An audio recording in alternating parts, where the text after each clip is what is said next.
Téléspectateurs de Mandé TV, bienvenue sur votre plateau de décryptage Entretien Brut. Bonjour ou bonsoir. Le plateau sur lequel on fait un décryptage de l'actualité nationale, régionale, voire internationale.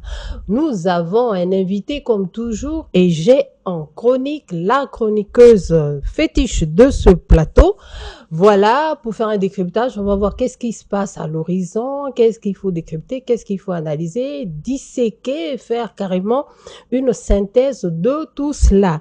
Notre invité aujourd'hui sur ce plateau d'entretien brut est Dr Ali Diamali Barry. Monsieur Barry, bonjour. Bonjour madame. J'ai pas écorché votre nom, c'est bon? Du tout. Bienvenue sur notre plateau et merci d'avoir accepté notre invitation. Merci pour l'invitation et ravi d'être avec vous. Merci bien. Alors, notre chroniqueuse, Madame Diallo, aujourd'hui je veux dire Madame Diallo, tiens, d'habitude c'est assez tout. C'est vrai. Tiens, qu'est-ce qui t'a donné un l'inspiration de l'actualité du moment, on dira. Madame Diallo Assetou Diarra, journaliste reporter à Nouvelles du Mali. Ça va? Ça va, Fadima, comme d'habitude. Tout se passe bien? Oui. D'accord. Et on fait un clin d'œil à la diaspora vers la Centrafrique, un petit peu partout dans le monde, hein, tout simplement, qui nous regarde assidûment et qui nous regarde beaucoup sur les réseaux sociaux, sur notre page Facebook. N'hésitez pas à aller dessus régulièrement pour revoir aussi les anciennes émissions. Ça peut être intéressant. Alors, sans plus tarder, nous allons aller avec notre unique dossier national. Il s'agit du dialogue intermalien pour la paix et la réconciliation qui a pris fin. La phase nationale a été faite, s'est tenue du 6 au 10 mai. Avant cela, il y avait les phases communales, régionales, entre autres. On a vu le président Assimi Goïta nous faire un discours de clôture normal, discours d'ouverture des phases et discours de clôture des phases. Docteur Barry, qu'est-ce que vous pensez du discours du président Assimi Goïta de la clôture? Merci Madame Maïga pour l'introduction et la question. Alors, ce que je pense du discours du président de la transition, le colonel Assimi Goïta, et que c'est un discours qui est basé sur l'écoute qu'il a eu du dialogue, surtout. Il a vraiment écouté suffisamment ce qui a été dit. Il a dû lire sûrement ce qui lui a été apporté. Donc c'est un discours qui est venu en quelque sorte mettre le chapeau sur les travaux du dialogue. C'est comme ça que je l'ai compris. J'ai compris qu'il a compris ce qui lui a été présenté et qu'il en était content. D'accord. C'est tout, vous, par rapport au discours? Oui, tout d'abord, moi, je tiens d'abord à féliciter l'initiative. Je pense que je l'avais dit la dernière fois. Et la base même de la démocratie, c'est le dialogue, c'est le pouvoir du peuple par le peuple. Et c'est ça, c'est ce qui est dans notre constitution. Et il va de soi que si cela se concrétise sur le terrain, que ce soit une bonne chose. Son discours, j'ai trouvé que c'est un discours, comme il a dit, c'est voilà, il se sent maintenant à l'écoute de ce que le peuple a dit. Et surtout, ce qui m'a plu, c'est qu'il a quand même souligné le fait que il aimerait que ça soit appliqué. Je pense que ça aussi s'est ressorti dans son discours. Mais toujours est-il qu'il y a un mais, hein, c'est trop beau. Il y a des points quand même qui le concernent. Donc, est-ce que le fait qu'il va diligenter cette application, est-ce que quelque part, c'est pas nourri par le fait qu'il y a des points qui les concernent? Vu qu'on va rentrer dans le fond du sujet, je m'arrête là. Mais pour moi, le discours en tant que tel, il est bon. Mais on voit clairement qu'il y a un intérêt dans l'application. D'accord. Dans son discours, quand même, il a pu dire qu'il lance un appel aux Maliens, notamment les Maliens qui n'ont pas participé au dialogue. Vous pensez, c'est quoi? C'est une main tendue malgré tout? Ou bien, comment on peut encore appeler les Maliens pour toujours rediscuter? Sinon, le dialogue, c'est fait.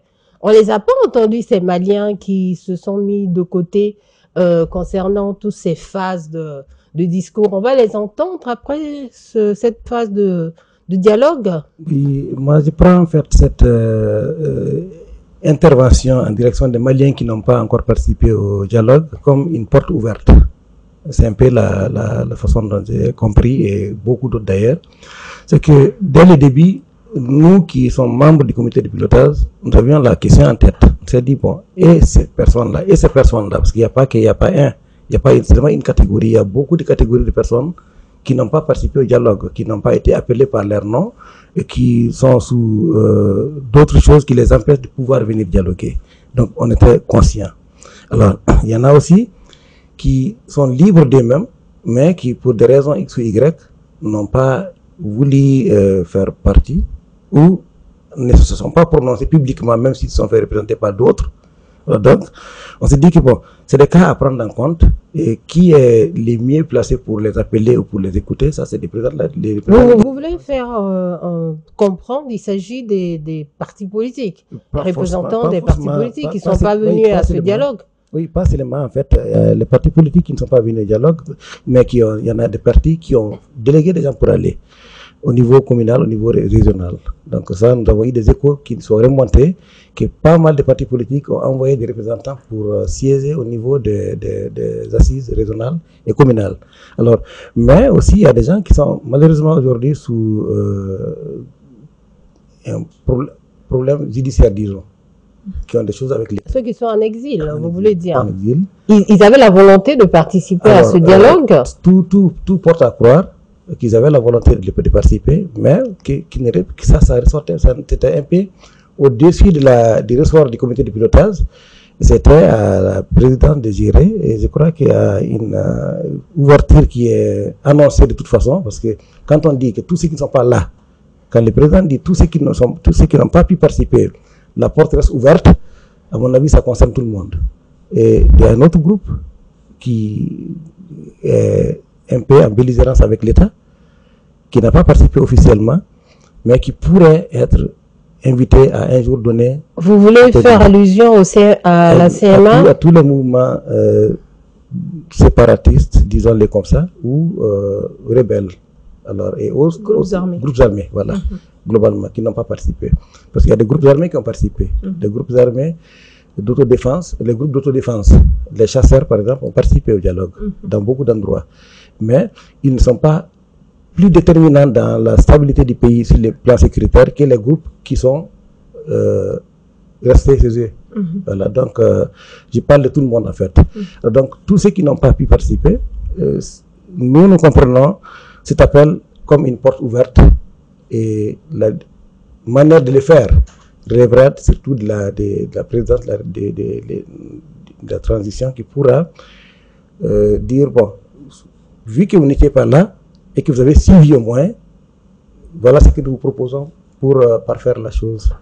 D'accord. Est-ce que vous pensez que quand on écoute Dr Barry à dire que la perche a été tendue à tout le monde, à tout le monde, de manière officieuse, pas officielle, là, oui, tout à fait. On va dire. Est-ce que vous pensez que l'ancien Premier ministre, par exemple, on va prendre lui seul en exemple, Boubou Cissé, vous pensez qu'il a été invité et qu'il n'a pas voulu venir? Votre avis? Je ne sais pas, sincèrement, je ne sais pas si Boubou Cissé a été invité ou pas. Mais le dialogue, de ce que moi je constate, la manière dont cela s'est passé, déjà je trouve que c'était trop vite. Ça a commencé janvier, c'est terminé en avril. Je trouve que c'était vraiment trop vite. J'aurais vraiment voulu plus de communication autour de la chose. Pour le référendum, je me rappelle, il y a eu beaucoup de bruit pour le oui et pour le non. Il y a des stades qu'on a remplis ici. C'est le même principe, c'est le peuple qui doit prendre, qui doit donner son avis sur des problématiques qui sont là. Du point de vue, moi quand même, ce que je vois sur les recommandations que moi j'ai vues, c'est qu'on a quand même l'impression que y a de fortes têtes, hein, des têtes intellectuelles qui ont rédigé ça. On a l'impression qu'il y a un peu de censure là-dedans. Parce que, par exemple, il y a une partie sur la paix, il y a une partie sur les institutions. On parle de faire des colonels, des généraux. On parle même la prolongation de la transition. Non, il y a un dernier point sur l'énergie renouvelable. Mais comment vous pouvez penser que dans ce contexte, il peut y avoir un document comme ça et qu'on ne parle pas de l'énergie tout court? Est-ce que réellement vous êtes sûr que si on fait asseoir même 10 Maliens autour de cette table, quelqu'un ne va pas dire ah, solution non unique Kourankoula. Avant cela, comme notre invité est là, je rappelle qu'il était rapporteur de la commission thématique paix, réconciliation nationale et cohésion sociale. Juste pour terminer. C'est ça? Juste pour terminer. Oui. Ce que je veux dire, c'est que vraiment, quand on lit, et en plus, même dans le document, il est encore dit quelque part que il faut l'application des lois. Je sais, je donne l'exemple, par exemple, la loi sur la loi numéro 052 relative à la représentativité du genre. Jusqu'à présent, le gouvernement on va revenir là-dessus. L'application des lois pose problème, c'est dit. Mais tout d'un coup, ce dialogue dit tout de suite qu'ils vont tout faire pour l'appliquer. Pourquoi? Moi, c'est déjà ça. Pourquoi c'est si important d'appliquer ce dialogue tout d'un coup, alors qu'on sait très bien qu'au Mali, il y a beaucoup de lois, beaucoup de textes qui sont approuvés, signés de tous les côtés, mais même s'il y a un décret derrière, l'application, ça peut prendre 10 ans ou 20 ans.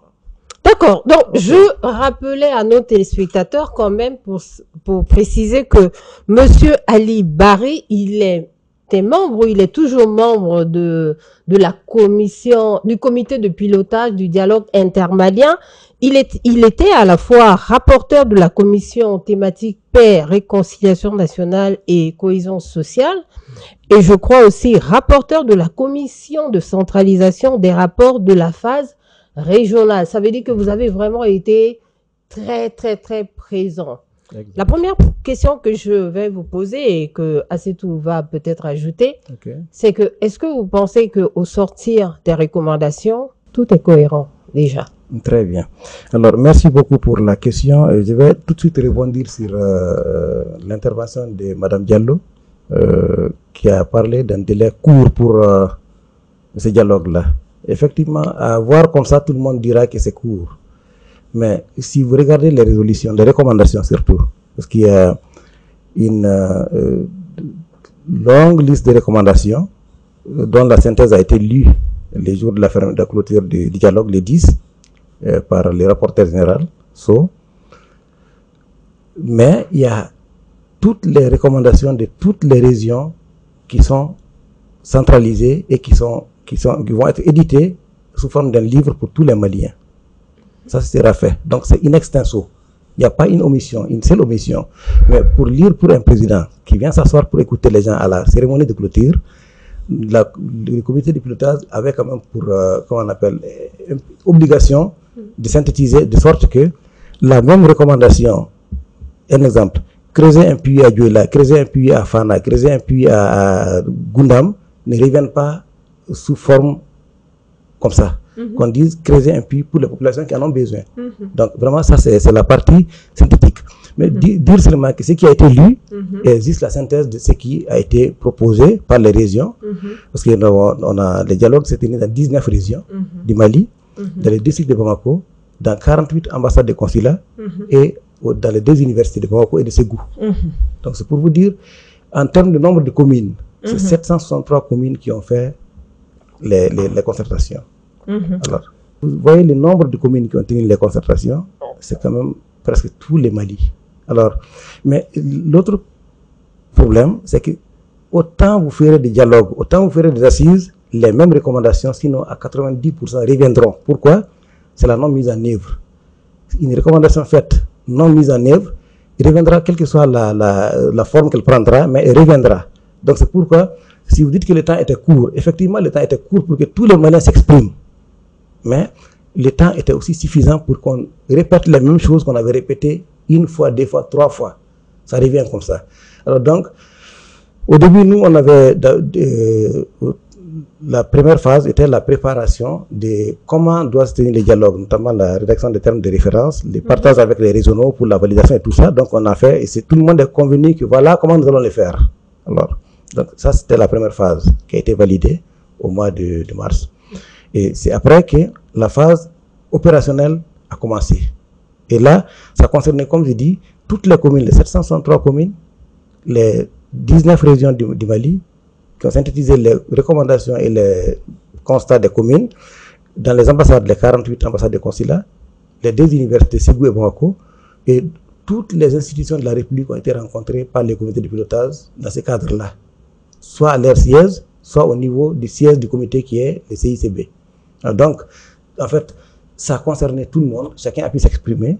Et en plus de cela, il y a une page web qui a été ouverte, www.malidialogue.ml, où les gens avaient la possibilité de visiter non seulement les documents préparatoires, les documents support, mais aussi intervenir, proposer. D'accord. Et là, il y a plus de 100 000 quand même qui ont visité, et environ 20 et quelques mille qui ont proposé des choses. Je vous relance ma question alors. Ok, très bien. Selon les recommandations, vous pensez qu'elles sont toutes cohérentes Elles sont cohérentes. par rapport au TDR déjà? Oui, non, en fait, il y a ce côté-là, il faut préciser quelque chose. Dans le TDR, nulle part nous avons parlé de la transition ni du prolongement du mandat ou des dirigeants. Non. Ou de la levée en grade des 5. C'était pas là. C'était pas dans le pas là. TDR. C'était la commission institution politique et politique institutionnelle, question politique institutionnelle, la commission numéro 2, qui était chargée de ce volet-là. Et on n'en a pas parlé.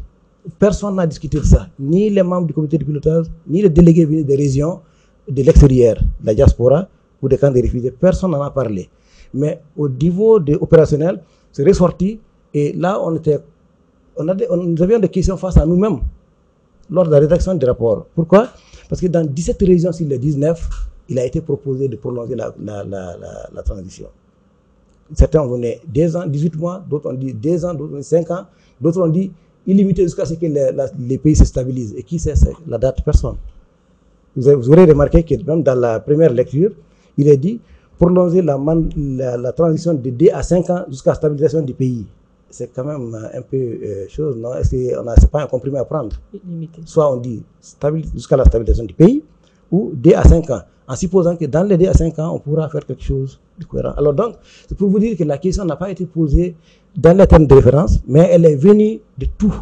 Mais quand même, vous affirmez que les recommandations sont totalement cohérentes alors. Oui, toutes les recommandations, à part ces 2-là, qui sont, comment on appelle, la prolongation de la durée de la transition et l'élévation des grades des colonels qui sont déjà sur les chemins des généraux, de toute façon, c'est connu. Alors donc, ces 2 questions n'étaient pas dans nos documents préparatoires, mais ils sont venus des communautés et nous avons jugé nécessaire de les remonter pour que les gens sachent, voilà ce que vous avez dit.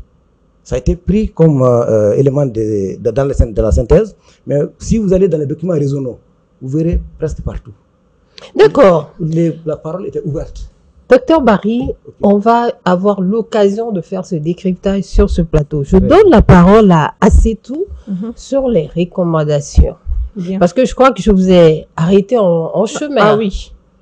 Non, déjà, qu'est-ce qui a été fait pour que, voilà, ceux-là, les Maliens dont vous dites qu'ils n'ont pas forcément eu le temps d'être associés à la chose, ça, vous le saviez, qu'il y a des gens qui forcément n'auront peut-être pas le temps ou ne seront pas assez informés à temps, ou ainsi de suite. Qu'est-ce que vous avez fait pour pouvoir toucher le maximum de Maliens? Ça, c'est d'abord la première chose.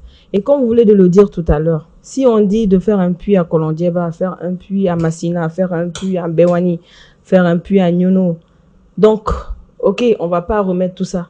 Mais vous êtes sûr, donc, parce que moi, c'est vraiment la seule chose qui me dit, mais tout le monde sait aujourd'hui.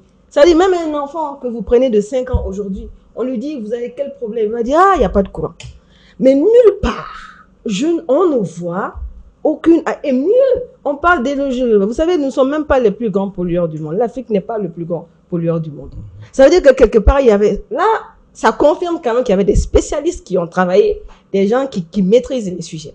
Mais alors que là, précisément, pour moi, c'était plus la parole aux Maliens lambda de faire ressortir. Pour moi, la logique aurait voulu que le problème quand même d'électricité devait être répété, comme vous l'avez dit, tellement de fois qu'il y aurait au moins un point qui aurait au moins parlé de ça.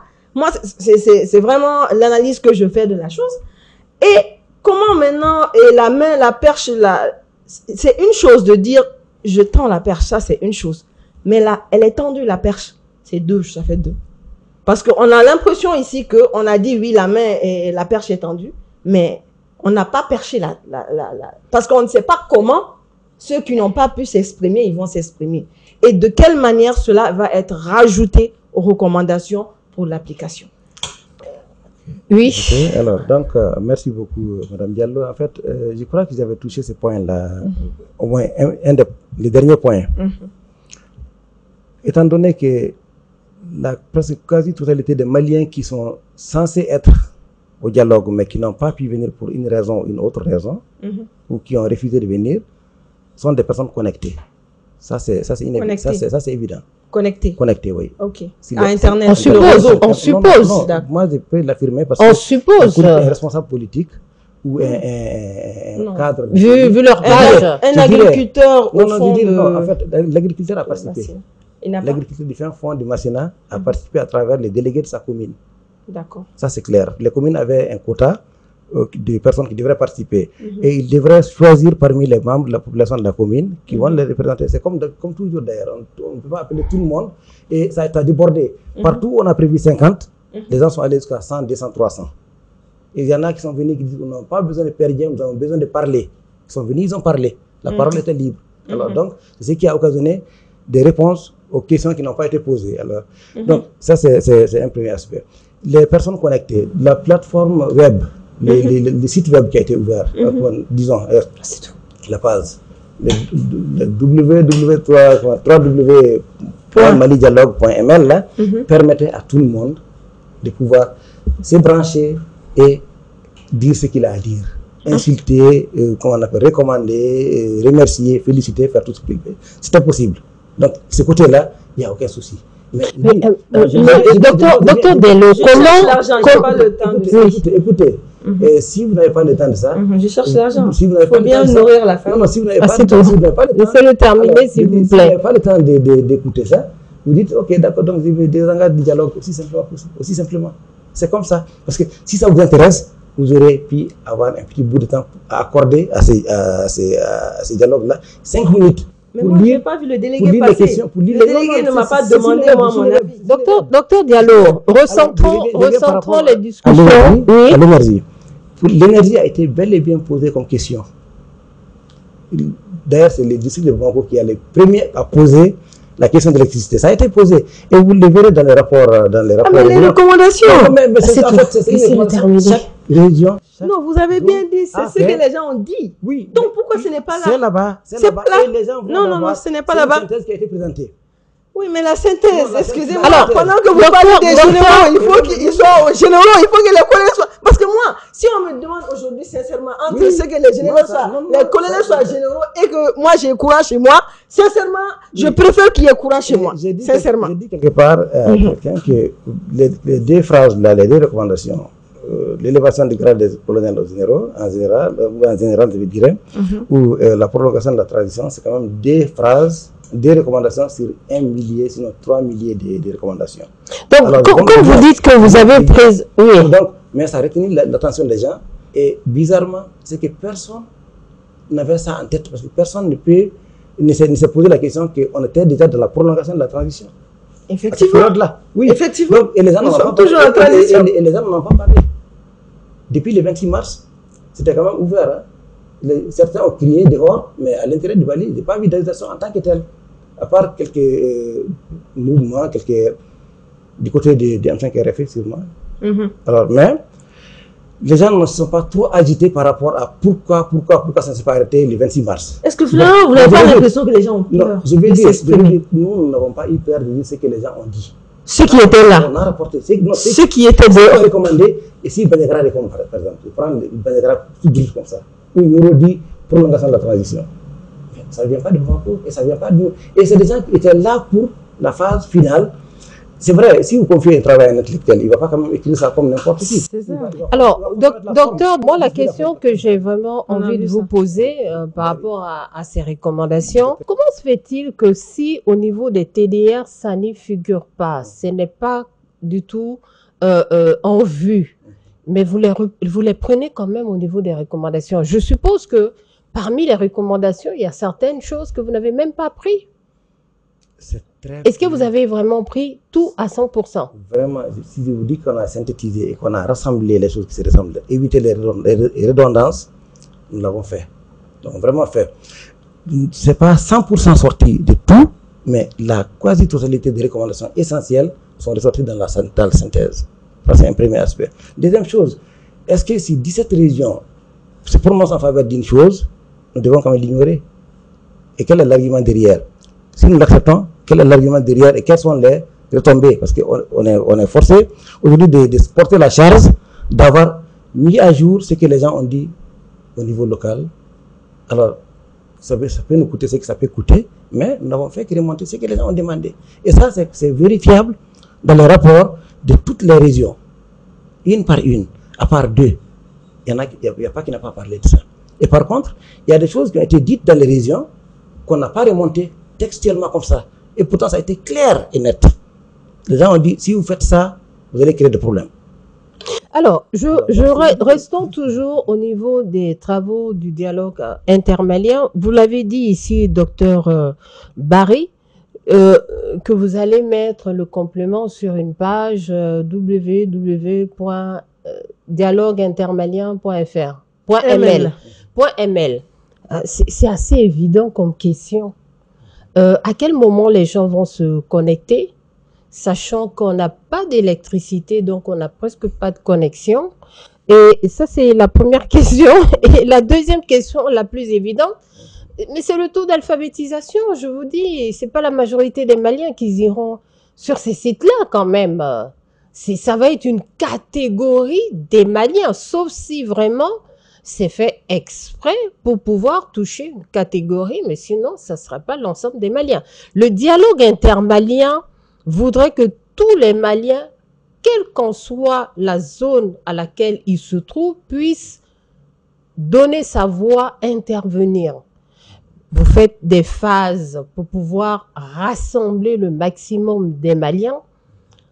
À la phase finale, on voit que ça s'est fait un peu rapidement, le temps était court, mais pour pouvoir encore mettre tout le monde en phase, on crée un site pour que les gens puissent aller encore intervenir. Et je rejoins assez tout sur ce point-là.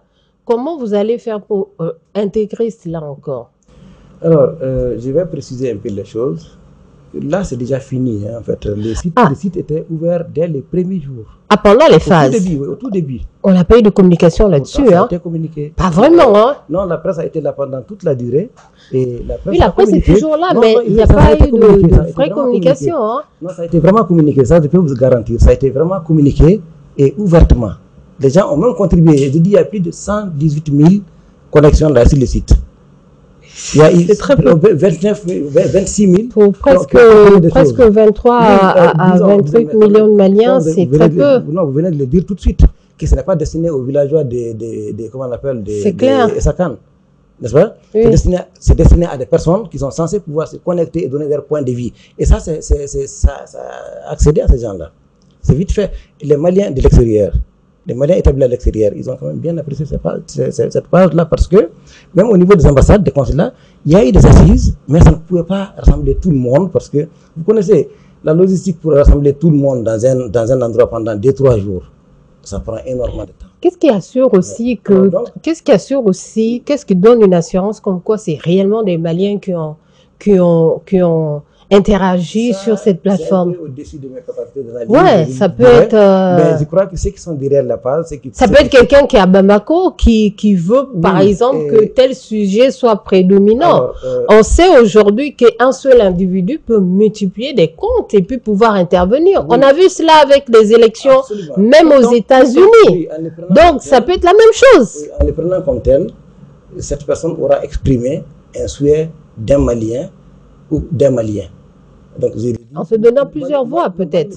Je l'ai positif parce que aucune recommandation, comme je l'ai dit, ne sera occultée dans les livres finaux qui rassemblera toutes les recommandations et tous les constats, parce qu'on est parti des constats et analyse, les recommandations et, comment on appelle, une résolution par thématique, sauf pour la commission 1 qui est paix, réconciliation nationale et cohésion sociale, qui avait le droit de faire des résolutions. Une première résolution générale suivant les constats et les recommandations globales et une deuxième résolution à l'endroit du président de la transition qui pourrait éventuellement prendre en compte la caducité de l'accord d'Alger qui a été suspendu. Disons, rejeté complètement. Alors, donc, nous avons le droit dans cette commission de faire des résolutions. Donc, c'est pour vous dire que les recommandations sortiront in extenso par thématique et par localité dans les livres finaux qui sera remis au président de la République et au président de la transition chef de l'État. Donc ça veut dire que vous allez faire encore un toilettage des recommandations ou c'est fini? C'est fini.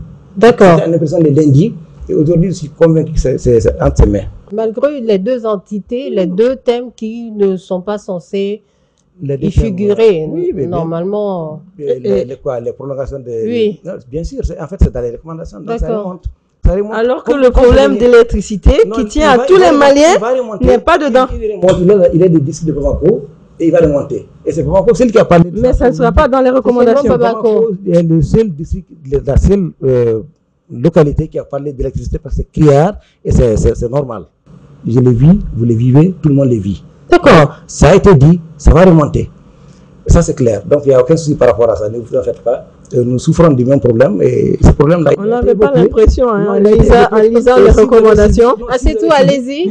Allez-y. Si vous avez quelque chose à dire à notre invité, je suppose. S'il vous plaît, rapidement, si vous avez suivi la clôture de la phase régionale de Bamako, au palais de la culture avant d'Ampateba, ça a été lu publiquement et ça a été évoqué.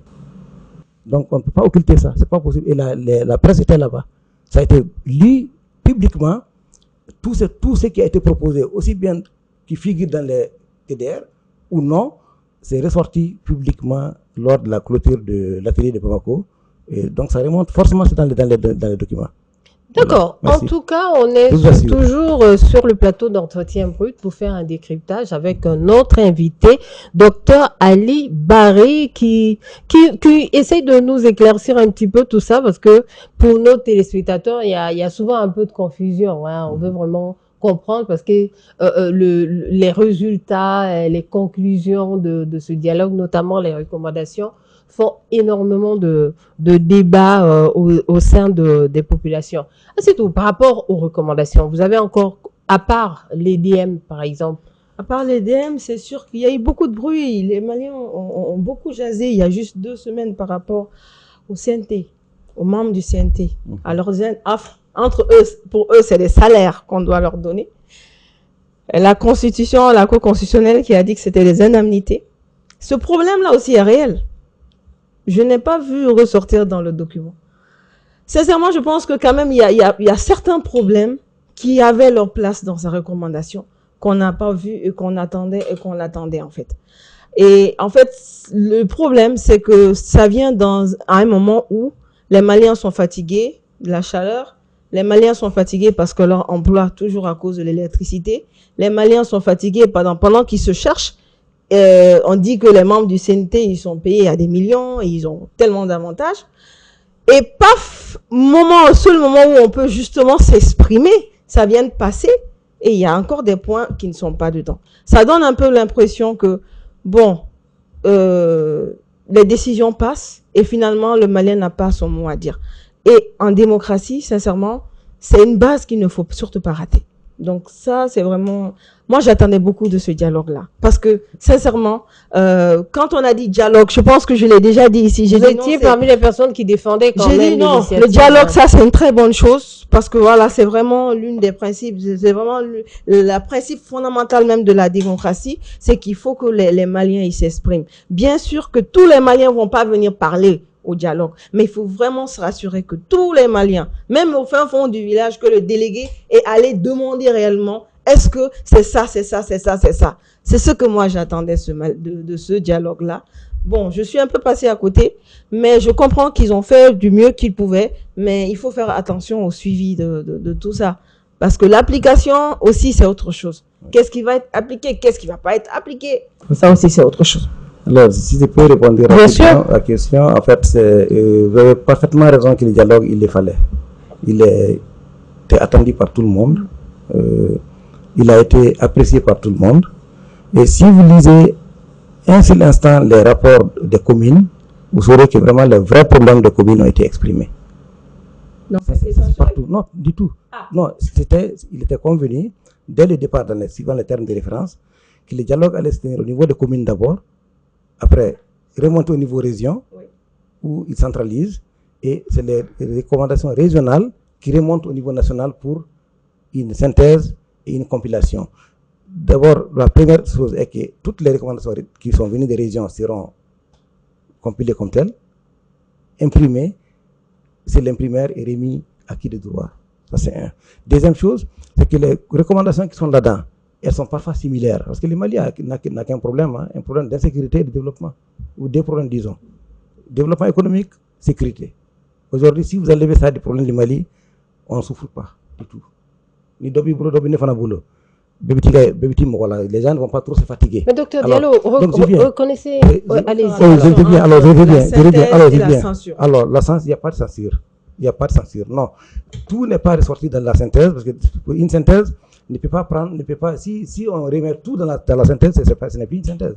Oui, mais qui aura le temps? L'essentiel. Oui, je veux dire, l'essentiel, ça fait partie. On est d'accord. Est-ce qu'on est d'accord? Oui, on est d'accord, l'essentiel. Voilà, donc c'était juste ça. Ce qui est sorti est essentiel. Oui, il manque des essentiels. Bon, c'est ça un peu le problème, oui, selon moi. Selon nous, il manque. Et selon beaucoup de Maliens, il suffit juste que vous regardez la télé une seconde pour le savoir. Oui, en fait, c'est l'histoire de verre à moitié plein, moitié vide. Ça dépend de celui qui apprécie. Ceux qui étaient là. Soyez d'accord quand même que l'énergie, c'est un problème de tous les Maliens. Vous-même, vous l'avez dit. C'est un problème de tous les Maliens. Ça a été évoqué et ça ressort dans le rapport. Dans les recommandations. En fait, peut-être qu'il a zappé en lisant, sinon c'est là-dedans. C'est ça. C'est pas dans les recommandations. Si vous regardez le rapport de la commission thématique paix, sécurité, paix, réconciliation nationale et cohésion sociale, c'était au point 42. Non, 41, pardon. Alors, j'ai une question. On est toujours... On a parlé. C'est pas dans les recommandations. Docteur Barry, est-ce que les recommandations qui ont été énumérées, c'est par ordre de priorité? Non. Parce que les Maliens aussi se sont posé cette question. C'est vraiment pêle-mêle. Non, il n'y a pas de priorité. Non, pas ordre de priorité. Par contre, au début, il avait été réalisé une sorte d'esquisse de chronogramme pour voir qu'est-ce qui est prioritaire. Et ça a été à la fin enlevé et mis de côté pour les besoins de la cérémonie de clôture. Ce n'était pas possible de lire et les recommandations. Le monsieur qui a fait combien? Je crois 55 minutes en train de lire uniquement les recommandations. Si on ajoutait encore l'esquisse de chronogramme, il allait s'effondrer. Il n'y a aucune solution. Donc c'était vraiment trop. Bien, c'est dans les canevas de rapportage et c'est priorisé là-bas. Mais c'est pas, une fois encore, ce n'est pas au comité de pilotage de faire un plan d'action. Nous avons remis au chef de l'État ce qui a été proposé par les régions et les communes. C'est à lui maintenant d'avoir son équipe pour dire, bon, voilà, mettez-moi ça en ordre pour qu'il puisse... Pour un suivi et la mise en œuvre. Il a été recommandé dans les recommandations de mettre une structure en place ou un mécanisme en place pour pouvoir suivre les recommandations, la mise en œuvre des recommandations, afin que ça ne soit pas répétitif à chaque fois qu'on s'assoit, qu'on dise, ah, on a besoin de ça, on a besoin de ça. Il est toujours les mêmes ça. C'est parce que ça n'a pas été réalisé. Donc, nous avons proposé ça également. Et ça, c'est important pour de le signaler. Donc, voilà, vous dites seulement qu'il n'y a pas eu de censure. La question qui a bousculé tout le monde, où il y a eu des divergences farouches, c'est la question par rapport à l'ouverture d'un dialogue avec les groupes armés djihadistes. Le mot djihadiste a dérangé suffisamment les gens, mais en réalité, c'est très, très simple. Quand quelqu'un dit je m'appelle Moussa ou je m'appelle Amadou, et il vous agresse, on vous demande qui vous a agressé, vous allez dire qui? C'est Moussa ou Amadou. Vous n'allez pas inventer un nom parce que les gens n'aiment pas entendre. C'est une question qui est venue de façon très brute quelque part, mais les gens ont dit, bon, mettons la forme un peu, mais au finish, ça a été proposé, on ne peut pas obliger les chefs d'État à faire ça. Mais les Maliens l'ont exprimé, et nous avons dit, il faut le mettre, parce que c'est important. Si on a un problème aujourd'hui, c'est le problème de sécurité. Nous les connaissons tous. On vit à Bamako, personne de nous qui est du village n'est tranquille parce qu'il sait qu'à tout moment, il peut perdre des parents, soit d'un côté, soit de l'autre. Donc, nous en avons parlé. On a fait remonter, même si ça fait mal à d'autres parmi nous, qui disent que non, ne mettons pas ça comme ça. Parce que les Maliens vont dire que non, l'armée monte en puissance. Effectivement, l'armée monte en puissance, c'est vrai, mais l'armée a besoin d'appui. Et l'appui commence par lui dire la vérité, de voilà ce qui se passe. Là où il y a le problème, touchons du doigt et avançons. Alors, donc, on a touché à tout, on n'a pas censuré. Ça, c'est sûr. Mais la synthèse est encore une fois une synthèse. Il faut l'accepter. Et nous avons synthétisé. L'essentiel a été dit. Il y en a qui n'a pas été dit, qui est dans les documents, qui sont consultables par les Maliens un jour, si Dieu le veut bien. Et je vous conseille d'aller sur le site www.malidialogue.ml qui est là depuis les débuts et qui vous renseignera beaucoup. J'ajouterais qu'à moi aussi, je vous conseille de ramener ça au niveau des recommandations pour son application. Parce que les Maliens en ont besoin et c'est essentiel. Il n'y a pas de problème. Ça, c'est déjà fait. Ce n'est pas fait. Non, c'est fait. Non, ce n'est pas fait. Ce n'est pas dans les recommandations, monsieur Barry. Non, ce n'est pas fait. Non, ce n'est pas fait. Madame Diallo. C'est un fait. Il faut qu'on soit d'accord sur les faits. La présidence est une institution. Ils ont tous les documents. Ils ne peuvent pas passer à côté. Ce n'est pas dans les recommandations. C'est dans les recommandations. C'est dans les recommandations générales. Ils vont les trouver. Ils vont l'appliquer. Ils savent. Ils le savent. Mais c'est pas qu'ils le savent, c'est que tous les Maliens doivent savoir. Tous les Maliens doivent savoir, pas seulement la présidence. On va pas recommander. J'ai lu tous les rapports là, une par une, de toutes les régions, de tous les consulats. Il y a des gens qui sont carrément partis plus loin que ça. Il y a des Maliens d'un autre pays, d'une ambassade dans un pays arabe, je ne dirais pas les noms, qui ont dit pour eux, la première recommandation, électrifier tous les territoires du pays. On dit ça, c'est vraiment une bonne chose. Et ils sont une autre dimension, c'est pas comme nous là qui pensons que. Ils ont le droit. Mon téléphone déchargé, mon ordinateur est déchargé, non. Et ils sont sur une autre planète parce que quand ils disent qu'il faut électrifier tous les pays, et tout, même sous les arbres dans la forêt de Ouagadougou, c'est quand même fort. Hein? C'est pour vous dire que le problème de l'électricité a été évoqué et les gens en ont besoin. Mais ils sont allés plus loin. Et c'est là-dedans. C'est pas dans les recommandations qui ont été lues, c'est pas là-dedans. C'est ça, moi, mon problème. Je dis vraiment, c'est ça. C'est dangereux parce que là, ça laisse la porte où les gens peuvent passer. Ah, peut-être qu'il y a autre chose aussi que les gens ont dit. Encore une fois, c'est une synthèse. C'est une synthèse. Si c'était une synthèse, ça devrait ressortir au moins. Les rapports sont là-bas. D'accord. Ils vont l'exploiter. Docteur, ils vont travailler avec. Docteur Barry, oui, madame. Nous sommes d'accord que la mise en place de ce dialogue est de pouvoir réconcilier les Maliens, de pouvoir avoir une cohésion sociale. Tout à fait. Il s'agissait de diagnostiquer les problèmes. J'ai juste une question à vous poser. Est-ce que vous êtes sûr qu'à travers ce dialogue, vous avez réellement diagnostiqué l'ensemble des problèmes afin de pouvoir trouver des remèdes? Encore une fois, merci beaucoup pour la question. Précisons que ce n'est pas nous, membres du comité de pilotage, qui avons fait les diagnostics. C'est vraiment les populations à la base. Au niveau d'abord des communes et au niveau des régions, au niveau des ambassades, des consulats et au niveau, comment on appelle, avec la participation des membres, des représentants des camps de réfugiés, du Burkina, de la Mauritanie et du Niger. Alors donc, les problèmes ont été diagnostiqués à fond, partout. Les gens ont tout dit. C'est kilométrique, je vous dis. Ils ont dit tout et ils ont recommandé une solution, ils ont formé une recommandation pour résoudre tous les constats qui ont été évoqués. Alors donc, nous avons juste reporté ce qu'ils ont dit en essayant de faire le maximum possible pour qu'on puisse avoir l'essentiel dans un laps de temps, qu'on puisse lire pour le peuple. Et je vous révèle, Madame Diallo, excusez-moi, la formulation même je vous dis, la formulation par rapport à l'énergie, on dit résoudre la question d'énergie pour stabiliser les pays. C'est formulé textuellement comme ça. C'est pas dans les non, je dis c'est formulé textuellement comme ça. Et c'est là-dedans. Dans les recommandations qui ont été lues. Qui ont été remis au président de la transition, madame. Donc là, je vous dis, ça a été fait. Vous rajoutez encore. Non, on a dit, c'est résoudre le problème, la question d'énergie. Énergie englobe eau et électricité pour stabiliser les pays. Ouais, parce qu'il y a tout dedans, il y a l'économie, il y a tout. C'est vraiment ça. Ça a été formulé comme ça, je me rappelle même du numéro de la question, de la recommandation, mais c'est au niveau de la présidence de la transition qui va s'en occuper et ils vont gérer. Espérons qu'ils vont faire. Non, ils vont le gérer. Parce que même si on ne devrait pas formuler, même si les populations ne devraient pas formuler, c'est une priorité. Mais au moins, c'était l'objet de le formuler. Donc, comprenez-moi que nous sommes de très bonne volonté, nous avons fait ce que nous pouvons. Non, je l'ai dit même. Je l'ai dit même. C'est bien. Et tout est remonté. En tout cas, l'essentiel est remonté, ça c'est sûr. Et si la mise en œuvre a été faite comme l'a dit le président de la transition, qui a dit qu'il fera en sorte que ces recommandations soient mises en œuvre par la manière qu'il faut et puis le temps qu'il faut. Donc là, on dira alhamdoulilah un jour. C'est tout, vous avez une dernière question par rapport à ce chapitre pour qu'on puisse boucler le sujet national. J'espère juste que les solutions aussi vont, parce qu'ils ont fait des recommandations. Reste à trouver aussi les bonnes solutions, les solutions adaptées aux besoins. Aussi de remonter quand même les quelques essentiels qui sont dans l'autre document à côté. Et voilà, et espérer que bon, il y ait d'autres dialogues de ce genre. Okay. Espérons que ce dialogue déjà arrive à trouver pas mal de solutions. Hein.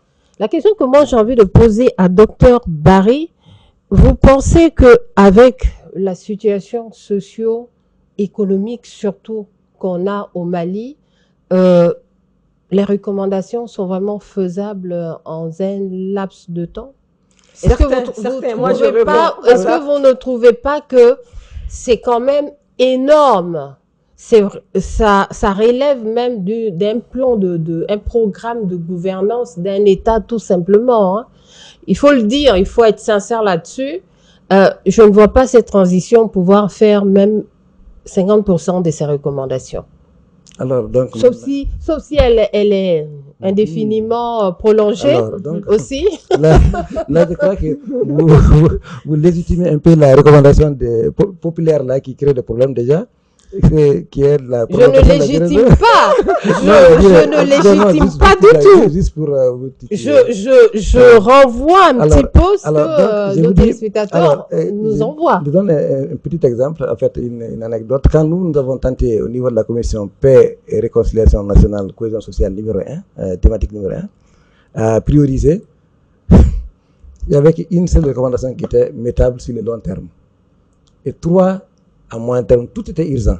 Sur les 42 résolutions, urgent ne veut pas dire okay. À court terme, c'est jusqu'à 1 à 3 ans maximum, non? Ou même d'ailleurs une année. Je crois le point 1 c'est 41 recommandations. Oui, en fait c'était 42. Il y a eu un zapping, il y a eu un truc qui a fait que. Vous avez enlevé le 42e? Non. L'ordinateur a dit la vallée, en fait. C'est un peu comme ça. C'est l'ordinateur? Sûrement, ça y est. Il y a un bug? Ouais, sûrement. C'est inquiétant. Regardez. Ce bug, docteur Barry. Bon, ça veut dire que cet ordinateur a dû enlever des choses qui vont revenir plus tard. Prenons 41 recommandations. 41 recommandations, c'est les 41. C'est 41 ou 42? C'est 41. Ok. Ouais, 41, plus 1 après? Plus beaucoup. Peut-être 2. Plus beaucoup quand on prend le global. Vous comprenez? Mais alors, vous voulez nous faire comprendre que les recommandations qu'on a vues là, il n'y a pas que ça. Non, il y aura d'autres après, mais on est perdu là. Non. En fait, je vous ai dit, toutes les recommandations de toutes les régions sont reproduites in extenso. Ok. Donc là, il n'y a pas de souci. Donc, qu'une recommandation soit ici ou pas, elle va être remise au président de la transition. Donc, je vous dis, sur les 41 recommandations, il n'y avait que 3 qui pouvaient attendre le moyen terme et une qui pouvait attendre le long terme. Tout le reste est à mettre en œuvre tout de suite. Et ailleurs, c'est comme ça. 90% les recommandations dans les autres groupes, c'est comme ça. Donc, c'est pour vous dire que effectivement, ça va être difficile de mettre tout en œuvre en même temps, parce que le temps imparti pour la transition, quelle que soit la délimitation qu'on donnera, ça va quand même être un peu coincé. Ça, c'est un. Deuxième chose, vouloir mettre en œuvre des recommandations demande des moyens et de l'expertise. Est-ce qu'il faut créer des structures pour ça? Est-ce qu'il faut se baser sur les structures qui existent déjà? Donc, nous avons réfléchi un peu à tout ça pour orienter un peu les choses. Mais ce n'est pas une fois encore les comités de pilotage qui devraient faire ça. C'est à la présidence de s'en occuper et ils vont le faire de la manière la plus appropriée. Ça, nous en sommes convaincus. Mais tout le monde reconnaît que, honnêtement, si on veut mettre toutes les recommandations en œuvre, ça va demander beaucoup de temps. Beaucoup de temps. Ça dépend des recommandations. Si vous prenez les recommandations de la commission aspect sécuritaire et défense du territoire, tout le monde a demandé une route. Tout le monde a demandé, sans exception. Toutes les régions ont demandé des routes, des torsions de routes, bitumées, mettre des ponts par-ci, par-là. C'est kilométrique. Donc, rien que ça prend quelques années. Mais ça, c'est crucial pour un État qui veut se construire des infrastructures. Ça, c'est ce côté 1. Deuxième chose, l'aspect sécuritaire. C'est quand même, on a un problème interne. En plus de ce qu'on entend maintenant sur des échos de ce qui se passe au niveau de nos frontières, de certaines frontières, à l'intérieur, c'est là où ça pose problème. Donc, résoudre ce problème-là, déjà, c'est vraiment un problème crucial qui demande des efforts, des sacrifices et du réalisme. Et pour ça, ça peut aussi prendre un peu de temps si on ne s'y prend pas de la manière la plus appropriée. Alors donc, c'est pour dire seulement que je suis d'accord avec vous que ça peut s'allonger dans le temps, mais qu'on s'assure que ce qu'on a mis en œuvre soit bien mis en œuvre par ceux qui doivent le faire et alhamdoulilah, il reste là. En n'oubliant pas la recommandation qui signifie la réduction du train de vie de l'État. Oui, je l'ai, voilà, elle avait posé une question, Madame Diallo, excuse-moi. Elle avait posé une question par rapport au CNT et aux partis politiques. C'est vrai que le CNT a fait quelque chose que la Cour constitutionnelle a planché dessus. Donc, c'est un cours de dialogue, mais ce n'est pas remonté. Aucune raison n'a parlé de ça. Au contraire, il y a une raison qui a dit qu'il devrait être consulté pour les choix des membres du CNT qui sont censés les représenter. Ça, c'est une seule raison à parler de ça. Et ça, c'est dit, bon, c'est déjà, comment on dit, c'est après que le CNT soit constitué. Je crois qu'au début, les gens ne se sont pas trop occupés à ces côtés-là. Et donc, une raison en a parlé, et c'est la seule raison qui en a parlé du CNT pendant tout ce temps-là.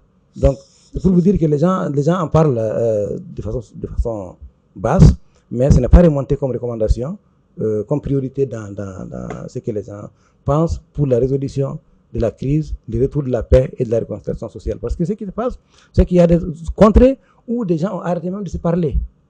Ah oui. Entre ethnies, les gens ont arrêté de se parler à un moment donné. Ils se disent que bon, si tu es ça, en fait, on ne se voit même pas. Il y a des zones grises, des zones blanches et des zones noires. Et là, si on parvient à sauter ce point-là, c'est déjà une bonne chose. Que les Maliens acceptent de se parler, c'est la base des valeurs endogènes là qu'on a connues, les cousinage à plaisanterie et tout le reste.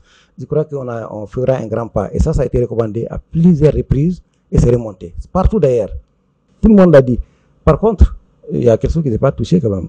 Tout le monde avait dit dissolution des ethnies, des associations à caractère culturel, ethnique, blablabla. Oui, ok, c'est bien. Oui, mais vous voulez qu'une ethnie existe pour qu'elle soit cousine à l'autre. Mais vous ne voulez pas qu'elle se pérennise. C'est quand même, quand on dit Mandé TV, c'est basé sur quelque chose. Les Mandés, c'est quand même une entité territoriale que tout le monde connaît. Et une catégorie de population habite là-bas. Donc si on dit à ces gens de ne pas se pérenniser, mais d'être cousin des autres, ça peut pas, c'est pas cohérent. Donc c'est des recommandations qui ont été faites, qui vont remonter globalement, mais qui n'étaient pas de la synthèse. Parce qu'on a dit, ça ne s'applique pas du tout. Alors donc, vous dire seulement qu'on n'a pas oublié quelque chose. Et aussi, des gens ont pensé que quand on va, c'est pour parler du Peul, du Bambara, de Dogon. Non, on a parlé du Malien. La commune, elle contient tout type de personnes. Nous avons parlé à tout le monde. Et la parole a été donnée à tout le monde. Chacun a été autorisé de dire ce qu'il veut. Et comme il le veut, et ce qui a été retenu comme recommandation qui est remontée. D'accord. Merci. Et la recommandation sur la transparence, au niveau des différentes institutions et tout, et surtout le financement public, elle a été assez débattue. Oui, elle a été assez débattue au niveau, depuis les communes jusqu'au niveau des régions, parce que tout le monde trouvait que la gouvernance y est pour beaucoup, ou le problème de gouvernance y est pour beaucoup dans la déstabilisation du pays. Même à ce que les groupes terroristes aient de la force pour avancer, c'est quand même lié au fait que les populations à un moment donné se sont senties mal gouvernées ou insuffisamment gouvernées. Donc ça s'est remonté à plusieurs niveaux. Et donc les gens, tout est allé de constat en fait. Toutes les recommandations sont allées de constats qui ont été faites sur le terrain. Et de la base de ce constat, les gens ont proposé des recommandations que nous avons fait remonter en donnant la petite touche de grammaire, comme ça, comme on le dit. C'est quand on dit il faut supprimer, on dit revoir ou appliquer telle charte, réélecter la charte de partis politiques par exemple. Quand on dit diminuer, il y en a qui ont dit supprimer tous les partis politiques. Carrément, il y a des gens qui disent nos partis politiques au Mali bannir, mais ce n'est pas possible. On peut réduire le nombre et on ne va pas dire bon, toi, vous effacez. Non, c'est peut-être en durcissant les conditions et en veillant à l'application de ces conditions qu'on pourra revenir à un nombre de partis raisonnable qui pourra être soutenu par l'État ou par les populations. Donc, c'est vraiment des choses pour vous dire seulement que nous n'avons laissé passer aucune recommandation ou aucun constat qui vaut la peine d'être, comme on appelle, retenu, mais qui doit quand même être dite de la manière la meilleure parce que les gens aussi sont censés comprendre qu'il y a des façons brutes qu'on ne peut pas dire aux gens, même si le débat est entretien brut. En fait, c'est voilà. Quand on dit entretien brut, pour nos téléspectateurs que nous regardent, s'il s'agit du brut sans filtre, pas le brut brutalité, je tiens à le faire savoir ici sur le plateau. En tout cas, le dossier national, l'unique dossier national qu'on avait, c'est tout. Oui, une dernière chose. Tout à l'heure, il avait parlé de communiquer. On a essayé de communiquer sur la chose. Moi, je pense qu'il faut faire aussi attention à ce niveau. C'est pas appelé, on a appelé la presse, on a communiqué. Non. Communiquer, c'est d'abord savoir, je vais faire passer quelle information à qui et comment cette personne va comprendre l'information. Donc, il faut qu'on fasse attention, ne pas se dire juste, bon, on a mis sur les réseaux, on a appelé les journalistes, on a appelé la presse, ils ont écrit. Non. Surtout sur un sujet comme ça, faut vraiment se rassurer que, bon, il y aura des délégués, mais quel a été le travail des délégués au sein de la population avant de venir au dialogue? Est-ce que même ces délégués ont informé les populations pour avoir leur plus? Cela a été fait? Oui, ça c'est sûr. C'est sûr?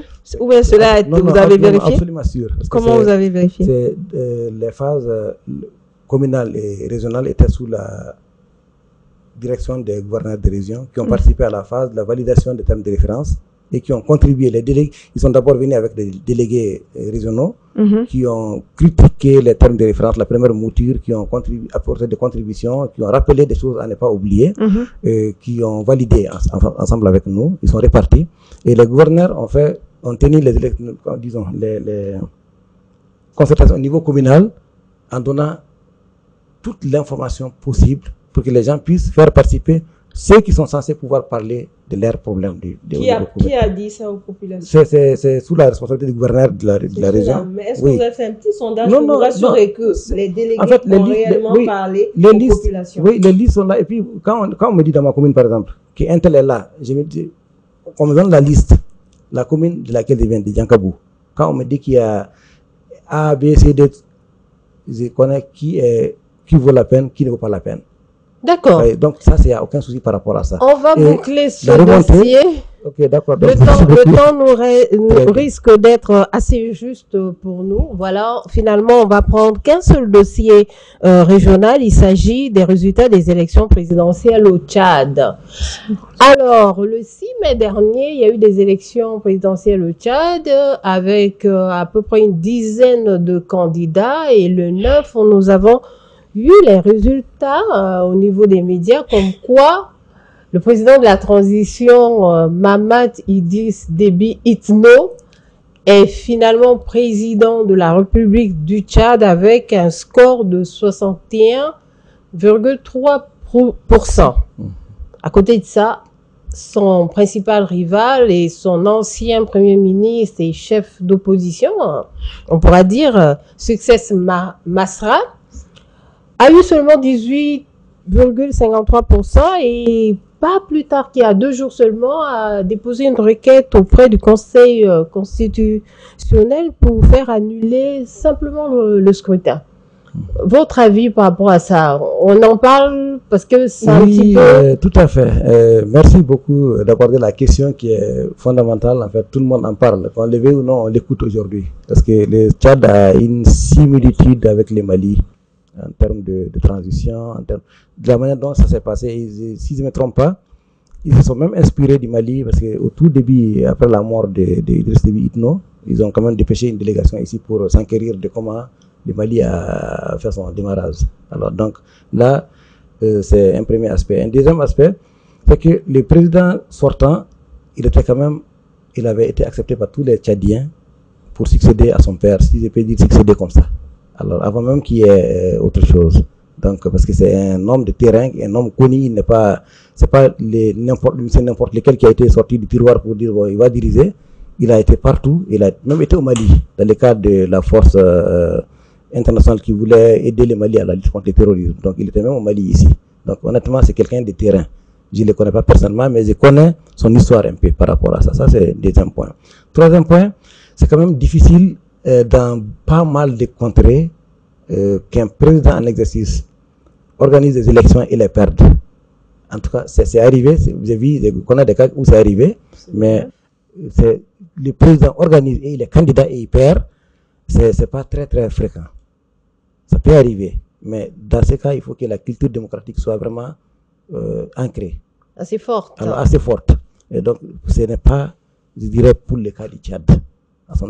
Et maintenant, l'autre chose, c'est que déjà, quand un Premier ministre se présente contre son président, je dirais qu'il y a quelque chose qui ne va pas. On a vu le cas de Manuel Valls qui a poussé pour, comment on appelle, qui a voulu se présenter en situation de Hollande qui ne voulait même plus venir, mais on a vu comment c'est soldé. Et c'est très très difficile de comprendre qu'un Premier ministre qui était d'exercice jusqu'à tout de suite pose sa candidature pour la présidence en compétition avec son président. C'est deux choses l'une. Soit il n'est pas une menace, comme on nous le fait croire, sinon il aurait été reconnu et disposition prise, soit il n'était plus avec le président et donc il sait qu'il a toutes les chances de ne pas gagner. Ça, c'est vraiment ce que je vois. Mais de toute façon, moi, selon vous, c'était joué d'avance? Pour le cas du Premier ministre en question. D'accord. C'est un candidat qui n'était pour moi pas un candidat effrayant. Et il peut crier victoire ou accepter la défaite, ce n'est pas un problème. Mais il avait très peu de chances de s'en sortir face à un président qu'il a gardé pendant tout ce temps-là et contre lequel il vient compétir. Donc, conclusion, connaissant les peuples tchadiens, c'est des gens que je respecte beaucoup. Je connais tous les Tchadiens que je connais sont des personnes très patriotes. Quoi qu'il arrive, les Tchadiens aimaient le Tchad devant. Ils mettent toujours le Tchad devant. Donc, je ne crains pas qu'on arrive à une situation d'embrasement où, pour des questions de résultats électoraux, qu'on voit le Tchad s'enflammer. Je ne penserai pas à ça. Parce qu'ils sont vraiment très patriotes. Et à un moment donné, ils se diront que bon, quel que soit Alpha, on arrête, on avance. D'accord. Ah, c'est tout? J'aborde dans son sens, quoi. Pour moi, c'est la mascarade, tout ça. Je n'y croyais pas du tout, en fait. C'était de la mise en scène. C'est une mise en scène, moi, je trouve, sincèrement. 60%, 18%, bon. Et il est Premier ministre, comment est-ce que... Il y a quand même une chose positive, si on regarde l'analyse, c'est que de plus en plus, dans notre Afrique, là, il y a des jeunes qui sont dans ces postes-là. 40 ans. Il a 40 ans, Déby a 40 ans, Succès a 40 ans. C'est vraiment des jeunes présidents qui sont en train de prendre le pouvoir. On espère que la jeunesse va redonner du neuf. Il ne faut pas qu'on aille trop vite aussi, parce que le sage, il voit plus loin que nous, même si on est debout. Donc, ce que je voulais juste dire, c'est et même là, le jour, Succès était là en train de dire, oui, je conteste ce résultat, je suis le président. Mais il y a du faux, par exemple, il y a du faux dans cette histoire-là. Que d'une part de la population qui a pensé que sa venue à la tête de la transition était déjà un coup d'État institutionnel? Bon, pour vous, c'était normal ou non, c'était... en fait, c'est très difficile de réfléchir à la place de l'autre, des Tchadiens surtout, parce qu'ils avaient quand même le choix de l'accepter ou de ne pas l'accepter. Et je pense qu'en ce temps-là, de la manière dont nous avons appris la mort de son père, si le peuple se levait pour dire niet qui ne vient pas, il y aurait tout sauf un manque de fusion de sang. Il y aurait une guerre. Il n'y a rien à dire. Les Tchadiens allaient mourir, perdre la vie, et peut-être qu'il allait être toujours président, même si c'est un président coup d'état terre, on dira. Il y a quand même eu des tensions. Voilà, il y a eu des tensions. Voilà, il y a eu des tensions. Et si on avait refusé catégoriquement, il y aurait encore eu plus de conséquences que si il a été accepté. Et c'est ce qui a été fait. Donc, je remercie Dieu pour le peuple tchadien qui n'a pas eu de fusion de sang inutile. Et voilà, donc... C'est exactement ça. C'est justement pour pouvoir rentrer dans la légalité qu'ils ont fait tout ça, justement. Vous pensez que les autres pays en transition actuellement doivent prendre exemple sur le Tchad? Ah non, bon, c'est pas le meilleur exemple, c'est pas le meilleur c'est pas le même contexte. C'est pas le meilleur exemple, c'est pas le même contexte, c'est pas les mêmes mais pays, c'est pas les mêmes habitants, ce n'est pas du tout le même contexte. Voilà, ils peuvent trouver une solution. Ils ont trouvé une solution à l'amiable, qu'ils trouvent une solution à l'amiable à la tchadienne, c'est bon. Maintenant, les autres feront comme ils pourront, mais ce n'est pas une leçon à enseigner aux autres en fait. Mais la candidature du Premier ministre était quand même le facteur qui légitimait le pouvoir, la candidature de Déby. Parce qu'on dit même son Premier ministre, il a accepté même que son Premier ministre soit candidat. Ça compte beaucoup. En tout cas, ça a pris un coup sur sa cote de popularité parce que déjà accepter ce poste de Premier ministre l'a beaucoup désavoué au sein de pas mal de personnes. Il aurait fallu qu'il n'accepte pas ça pour qu'on le prenne un peu exactement. Plus au sérieux, je pense que c'est la ligne qu'il aurait dû garder depuis toujours. Alors, Docteur Barry, merci beaucoup. Docteur Barry, il est membre du comité de pilotage du dialogue intermalien. on arrive à la fin. Votre dernier mot? Alors, bon, signe d'au revoir. Merci beaucoup pour l'invitation. J'ai bien apprécié. J'espère avoir donné le peu d'éclaircissement que j'avais à mon niveau pour les téléspectateurs et pour convaincre certaines personnes qui doutent encore de la sincérité des recommandations qui ont été lues. Ce n'est encore une fois qu'une synthèse de ce qui a été proposé par les communautés depuis la base jusqu'au niveau région et ambassade et consulat et même au niveau des universités. Donc, je vous dis une chose seulement, que c'est que soyez certains que tout ce qui a été dit sera lu un jour ou l'autre par tous les Maliens sous la forme d'un livre qui ressemblera à tout. Donc vous aurez la curiosité d'aller par thématique, par région, par consulat, vous les verrez et vous pourrez un jour vous adresser à qui le droit pour dire bon, tenez, ça devait être fait. C'est ouvert pour les Maliens, on l'a compris comme ça. Et l'autre point, c'est que ce dialogue, il fallait qu'il ait lieu. Peut-être il ne mettra pas fin à toutes les difficultés que le Mali traverse, mais il va être un facteur de stabilisation, une piste pour trouver les meilleures solutions à apporter au Mali pour la paix, la stabilité et la réconciliation sociale.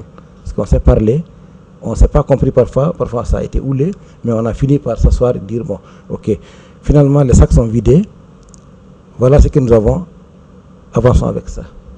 D'accord, merci beaucoup, Dr Barry. Une petite question qui vient en retard. Pas de question, désolé, c'est fini. Malheureusement, c'est tout le temps. J'ai vu que vous avez rendu visite à Sidibé. Est-ce que vous avez rendu visite aux déplacés qui sont à Bamako? Alors, là, il y avait dès le stade d'élaboration des termes de référence, on avait pensé. Nous avons dit que les déplacés soient représentés dans chaque commune de Bamako. Les déplacés qui sont dans les villes secondaires comme Ségou et autres, qu'on prenne au moins un représentant ou deux représentants des déplacés dans les assises régionales et au niveau local également, parce qu'il y en a pas mal. Si on prend Ménaka par exemple, Ménaka c'est presque toute la population qui est à Ménaka, donc chacun parle pour soi. Alors, donc ça c'est le premier aspect. Deuxième aspect, ce n'est pas seulement le Premier ministre Sidibé qui a été visité, oui, je sais, aussi tous ceux qui ont accepté, tous ceux qui ont ouvert la porte. Les anciens présidents, les épouses d'anciens présidents, tout ce qui a accepté. Il y a quand même deux qui ont fermé la porte, oui, mais on va s'arrêter là, on ne va pas refaire la discussion. C'est tout. Alors on se dit à la prochaine. Merci quand même, merci à M. Barry. C'était vraiment un plaisir. Et ce n'est pas tout le monde qui joue le jeu. Merci beaucoup d'avoir accepté l'invitation. Très gentil.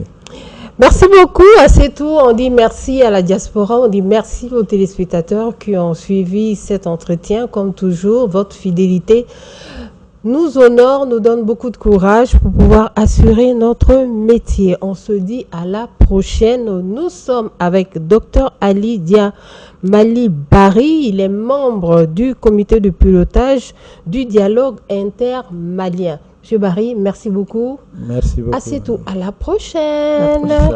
Restez sur nos ondes. Allez-y sur nos pages YouTube, Facebook, Mandé TV, Reflet du Mali.